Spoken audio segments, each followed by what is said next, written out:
Hi, my name is Pastor Hal York, and welcome to Truth in the Trenches. Today we're going to be in Proverbs chapter 1, verses 16 to 19. For their feet run to evil, and they hasten to shed blood. Indeed, it is useless to spread the baited net in the sight of any bird. But they lie in wait for their own blood. They ambush their own lives.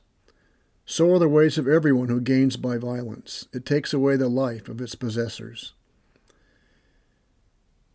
Well, as you probably know, today is April 1st, and that is the day often referred to as April Fool's Day. And I'm sure we have all at some time or another played a prank on an unsuspecting friend or family member and had the joy of exclaiming, "April Fools!" Now, some are better than others at this kind of thing.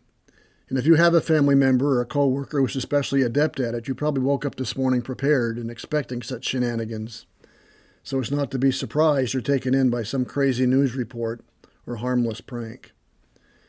April Fool's Day is one thing, but Proverbs tells us that foolish living is no joke, nor is it harmless. Proverbs says that foolishness is bound up in the heart of a child, but the rod of correction will drive it far from them. Children are not born fools, but if left to themselves, that which is resident in their hearts will take root in their lives and actions, and they will become fools. People characterized by foolishness. People who despise wisdom and instruction, chapter 1, verse 7 says. People who do not fear the Lord, which is the beginning of wisdom. And this is really the fork in the road of every life. Who are we going to follow? Who are we going to listen to?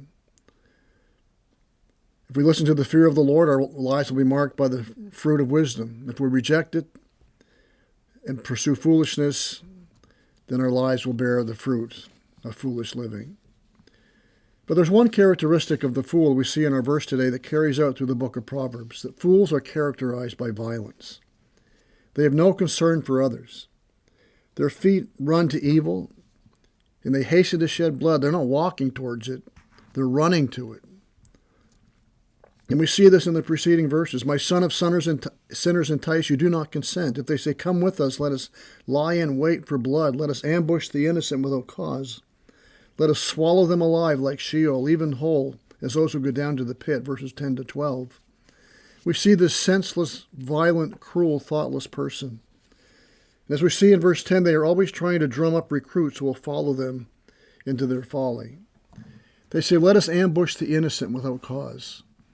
This senseless violence just for the sake of being violent, hurting people, watching people suffer. But verse 18 tells us something very important about these people. They ambush their own lives. It's a very powerful picture. So are the ways of everyone who gains by violence. It takes away the life of its possessors. Now, the phrase the writer uses to illustrate this is an important principle. He says it's useless to spread the baited net in the sight of any bird. And the point he's making is simply this, that even a bird has enough common sense that if he sees a trap being set, it knows enough to avoid it. In contrast, the fool digs a hole and falls into it, sets a stone rolling and is run over by that very stone. Fools ambush their own lives. Now, an ambush is where you set people up. You trick them. It's an attack on unsuspecting people. It's like a person who pretends to be broken down alongside the road, and a good person with good intentions stops to help them, and they get beat up and robbed, and then this person steals their car. They were set up. They were ambushed. And we see this in these verses. Come with us. Let us lie in wait for blood. Let us ambush the innocent, the unsuspecting, the innocent without cause.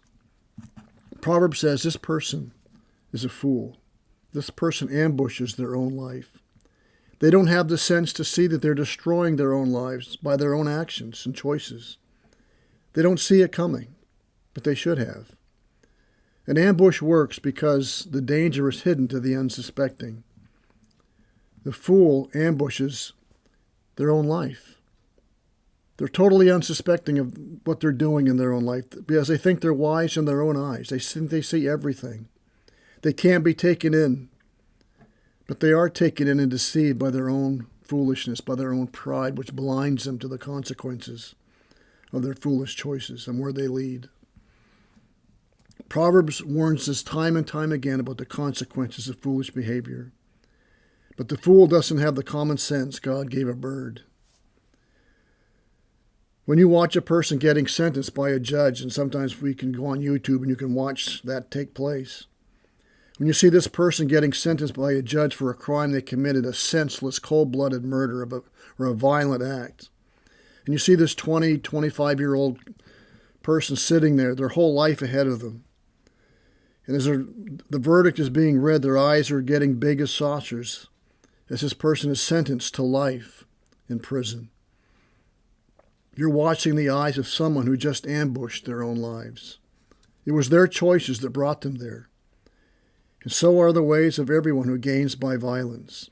It takes away the life of its possessors. And we see this being played out every day on the news, every day in our lives, that the fools who think they are ambushing the innocent are really, in essence, ambushing their own lives, setting a trap for others that they themselves fall into.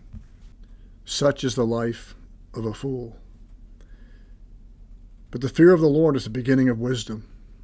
Fools despise wisdom and instruction. But it says in verse 20 of chapter 1 that wisdom shouts in the streets. It says, stop and listen. You don't have to go down this road. Christ calls out to all those who are burdened down by sin, lost, confused, without God and without hope in this world. And he calls us to stop and turn from your sin, turn from your foolishness, turn from your foolish choices, and come and follow him and believe in the Lord Jesus Christ, that he died for your folly, he died for your sin. And he hung on the cross and paid the penalty for it. And if we believe in the Lord Jesus Christ, we can be saved and have the abundant life that he came to provide for us in this life and in the life to come. For those who reject it, there's hell for eternity. And for those who believe it, there's heaven for eternity. Very sobering verse. They that lie in wait for their own blood ambush their own lives. May this truth guide us and guard us in the trenches of life as we seek to live our lives for the glory of God and the good of others. May God bless.